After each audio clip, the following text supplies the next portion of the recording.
I mean, you have been a familiar face on TV over the past couple of years, and I think people do enjoy Sorry, it. I apologize. No, I think people are very excited that you're coming back with Big. Good. So when you got this script, what really kind of made you feel like this is a project that you should attach yourself to? You know, it's always really simple. You just go, beyond, can I do this part? Am I the right person? You just go, I just couldn't stop turning the pages. I was just desperate to see what happens next. It seemed like an amazing story. I went to meet them and talk to them, and I said, where'd you get the idea from? And they said, well, it's all true. And I went, no. But I mean, these characters and this whole global conspiracy thing. And I went, oh no, that's real. We just tweaked it for them. And I was so stunned by the fact that this is really in the world and these crazy people in the world.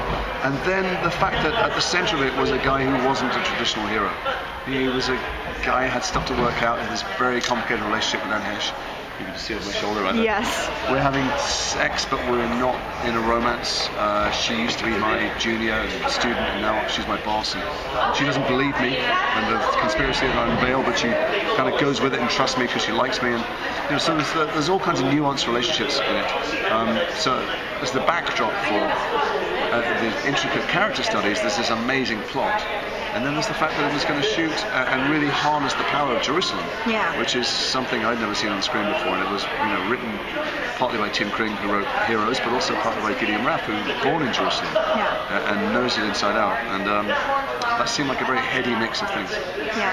Well, I know Anne was saying that she doesn't want to know anything about what's coming ahead, but most of you guys actually have asked, how much do you know of your arc for these 6 episodes? And I know everything that's coming. I don't know why Anne doesn't want to know. One could interpret it as laziness. But it's a story, and it's one of the great rare privileges that happens in television. American television, certainly, that we have an end. We have a beginning, we have a middle, and an end. And so, like when you're telling a joke or singing a song, there's something to aim for. And if you know where it's going and what happens along the way, you can calibrate it. You can work out what to reveal when, and when are the high points. When you're on stage as an actor, you know when your character breaks down. You know what happens when you're doing a weekly series, many of which I love and watch, and I've made and maybe may make again. You don't really know what's happening until that week. You may get the script a week or two before, and it's not because people are keeping it from you. It's because that's when they're writing it. No, of course. And here, Gideon and Tim were able to use their full master storytelling skills, to tell a story how it's meant to be. Yeah. Well, have you done a lot of research on the real life things? I have. I rushed back. I literally rushed back from my first meeting with them, and I went straight onto the internet, Google, Wikipedia, and I tried to find out how much of these crazy things were really in the world. And I was horrified to find out that a ton of it's in the world, and there really are groups working towards some pretty nefarious ends, and they're really well funded, and they're trying to get stuff done. I can only hope that in the real world there are characters as dogged and tough as my character Peter Connolly is in a fantasy world, and that they get to stop it the way I hope I get to do on screen. Well, I hear you got an interesting relationship with the local policeman who you're working with in solving the mystery. What can you tease about that relationship? I work with a local detective who is just a pain in the ass, and he's outspoken and he's rude, and he, like all Israelis, smokes, and he beats his horn in the car for no reason when they're stuck in a traffic jam all the time, and he's just obnoxious and arrogant. And he himself has a bunch of secret layers to be revealed. And we are, to say that we clash is a bit of an understatement. However, we both have the same agenda for a while. But what's great about this conspiracy thriller is I am the audience, me, my character Peter. As he unveils these things and peels back the layers of this thing, he starts seeing a bigger and far more sinister picture than anyone else sees. And no one really believes him. And they have an instinct that he probably is quite a good detective, but he just doesn't have any evidence to back stuff up. And so this guy, we're investigating each other. There's layers upon layers upon layers, and this guy is working with me, but he's also working against me. How much are we seeing of his, aside from his relationship with his now boss, how much are we seeing of his personal life, of his family life, of his past? Well, it's a good question. The tricky thing about answering questions about his personal life and his past is that one of the great things about their writing, and the reason I took the job, is that they know exactly how to reveal things bit by bit. And so there are bits that come along that just sideswipe you, and nobody is exactly what they seem, and things you think are, where they're going, go somewhere different. And in the same way, he's got stuff from his past, Peter, that will loom up and sideswipe him and mug him or take him down.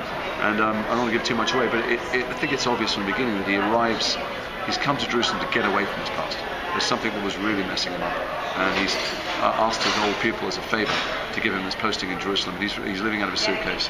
Does his job fine, but the rest of it, he just shuts off, goes to a bar and drinks, or he has sex with them, and really tries not to engage with his past, because there's a lot of stuff and that stuff will come out during the course of the episodes. Are you doing special kind of training for this show? Like, is there any kind of physical aspect that you need to prep for? I have not stopped running since I got there, and I'm running through the streets of Jerusalem, the streets of other places in Israel, often through the night, and I can't see where I'm going. And think about when you shoot in America and England, as they build the sets, and the stone is soft. If they fall on the ground, they'll build a rubber one. These are 5,000-year-old pieces of stone, and when you bang into them, they hurt. And I'm leaping over walls and kicking doors open in these gigantic metal doors, so I'm bruised to pieces. But the training is just, it's on the job. Are you refusing your stunt person? No, I like to do all that stuff if possible. Directors always want you to do it. Yeah. And when I have to handle a gun, you have to remember that we're shooting in Israel, and pretty much everybody can handle a gun there, and they tell me what I'm doing wrong. They're not shy about it. Is it a different, aside from the set thing, is it a really drastically different thing to shoot in Israel versus shooting? I know you shot Awake and 20th. Yeah. It's a soundstage. There's nothing better for an actor than to shoot a real location, because our job is pretty simple. It's just hard to do, which is to try and be that person in that situation. Which sounds simple, but it takes a lot to get there. Well, when you're shooting a show in a place that is thousands of years old, that is the crucible of so much passion and fear and hatred and hope, and all the people around you are mired in these belief systems, albeit medieval belief systems in some instances, and you should see the stone. We're under the city, we're in caves under the city, tunnels under the city, and the history there, you can see, goes back to every civilization there's ever been that's conquered this place or wanted to conquer this place. It makes my job a lot easier, and I'm trying to believe that it makes it much easier to believe in the fanaticism of some of the groups in our story.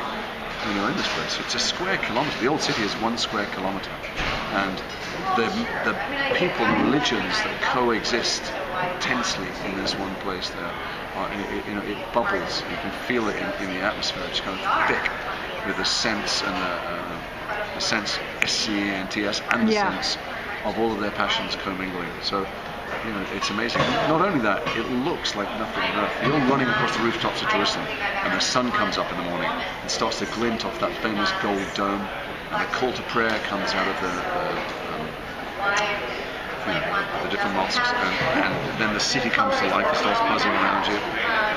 It's very hard not to get swept up in it. It's intoxicating. You're basically getting the best tourist deal possible by way of filming. That's true, except we've gone to shoot places that the local Israelis and Palestinians have never seen before. That's amazing. We're in some caves and some tunnels and have access to some places to shoot that they didn't even know existed, and they've lived there all their life. So it's really, it looks different, I think, from things they've shot before, and we're literally going places they've never seen before. But the fact is, the public audience is me. I don't care where things shoot and whether the actors had a great time on holiday. I don't want to watch the end of it. It's a great story. It uses the locations put in there, but it's a great story, and that's, it wouldn't really matter if we were shooting green screen on the soundstage. It just matters in so much as the writers all came there and they soaked up the atmosphere of the place and reflected it in the story. Well, say in this case, at least people aren't going to get distracted by the very obviously fake background. You've got the real stuff right there. We have the real stuff, and we have the real extras as well. The extras are extraordinary because they're brought from all the local ultra-religious communities. There's Greek Orthodox Christians, Hasidic Jews, and Muslims and stuff, and you get the opportunity to talk to them and hear what they think about everything going on, and their faces and how they're dressed, you just couldn't replicate. You could never fake anywhere else. Yeah. So, given that there are so many event series that are going to be on this season, on next season, what would you say to someone who's kind of not sure whether they should watch Dig, why they absolutely have to tune in? Well, first of all, one of the reasons to watch any event series is that it's not going to get cancelled. So for people, for me, I'm a television guy. I love television, good television. I don't want to watch something that's not going to be there in episode 5. What's the point of it? So we're going to be on. You see a beginning, middle, and end.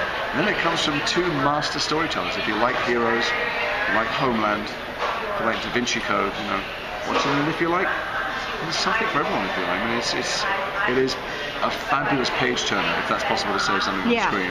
It's a puzzle that is incredibly intriguing. And I'm not vain enough to say anyone should watch me, but it's full of fabulous actors, brilliant directors, and most importantly, it's just a great story. There are not that many great storytellers in the world, and we've got 2 of them working together.